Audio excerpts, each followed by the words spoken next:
Brava gente brasileira, levanta a cabeça, a gente tem quem votar.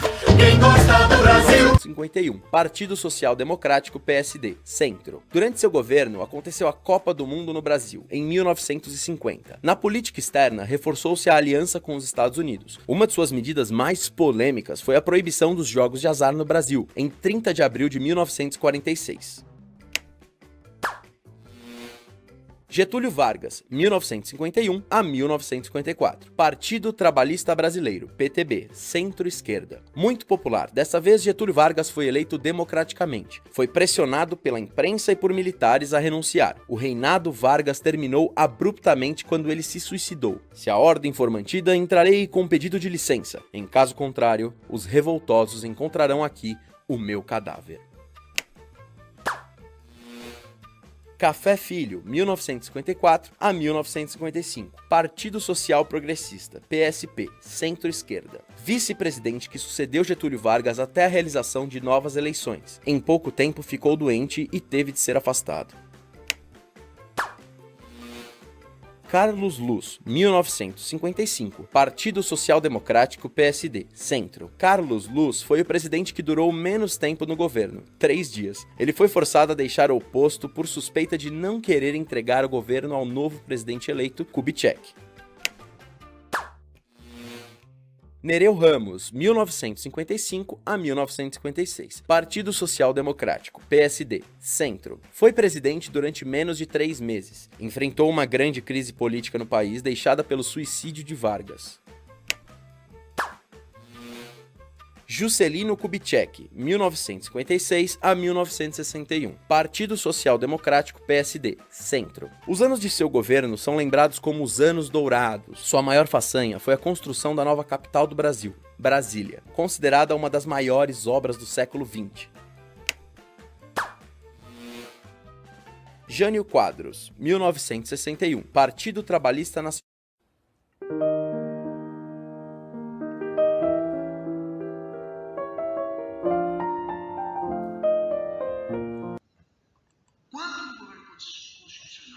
E, evidentemente, um Estado Novo que foi um governo com muitas características fascistas.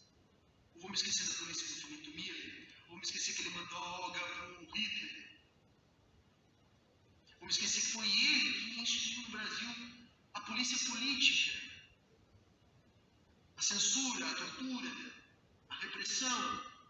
Só houve um momento em que Vargas vai fazer uma aliança à esquerda, que quando ele não consegue mais articular apoio junto às oligarquias descontentes e passa a ser atacado pelo conjunto das oligarquias, quando passa a haver uma necessidade de reenquadrar o Brasil dentro da dinâmica da divisão internacional do trabalho da época, a questão do petróleo. Então, o Vargas procura se constituir como um líder nacionalista, muito mais um líder de esquerda, e isso vai se constituindo ao longo, inclusive, do período da Segunda Guerra. E aí, naquele momento, ele busca se colocar acima das mesmas oligarquias que ele sempre usou em parceria para governar. E aí ele busca um apoio popular, com estratégia populista, não gosto muito dessa categoria do populismo, mas eu vou usar aqui para vocês que não entendem o que eu quero dizer, se apropria dessa estratégia populista, usa a questão do petróleo, que essa é uma questão importante, junto a isso para tentar ganhar o apoio do povo, já que não tinha mais apoio das oligarquias. E aí vamos ter história. Ele funda o PTB para ter influência sobre as camadas urbanas, proletarizadas, no momento onde o Brasil passou por um processo de industrialização, mas funda o PSB para continuar tendo influência sobre as tradicionais oligarquias, sobretudo de Minas Gerais. E quando ele morre, o seu herdeiro político que reestabiliza a situação no Brasil é Juscelino Kubitschek, que apesar de ser progressista, nunca foi um partido de esquerda. O PSB eleito com o apoio das tradicionais oligarquias, que diz que ele não tem nada. Então, pera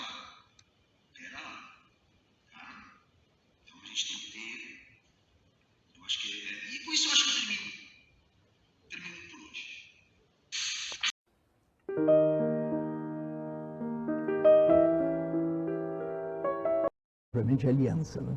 Eu começo pelo fim da sua pergunta. Não houve aliança, houve apoio. Eu estava na prisão ainda e já apoiava o governo do senhor Vargas, porque naquela época o inimigo principal da humanidade era o nazismo. O fundamental naquela época era liquidar o nazismo, o fascismo, principalmente o nazismo alemão, Hitler, portanto. Esse era o inimigo principal da humanidade. Outros não compreendiam isso. A UDN, por exemplo, era contra a remessa de soldados à Itália. Dizia, primeiro temos que acabar com o fascismo do Brasil para depois, então, mandar soldados para combater o nazismo na Europa. Era uma inversão da situação, porque a derrota do Hitler traria consequências no Brasil. E, de fato, o Getúlio, a 29 de outubro, caía, né? No mesmo ano de 45. Mas que o fundamental, naquele momento, é nos voltarmos para o inimigo principal da humanidade, que era lutar e para isso tínhamos que apoiar os nossos soldados que estavam na Itália, os pracinhas brasileiros, e o governo de Getúlio é que alimentava e sustentava esses soldados. Então, apoiar aquele governo era para apoiar os pracinhas. Essa foi a minha posição. Eu não faço política baseado nos meus ressentimentos pessoais. Eu faço política baseada nos interesses do povo brasileiro, da situação concreta, e tomo uma posição frente à situação concreta que estamos enfrentando. E foi essa a posição. Agora,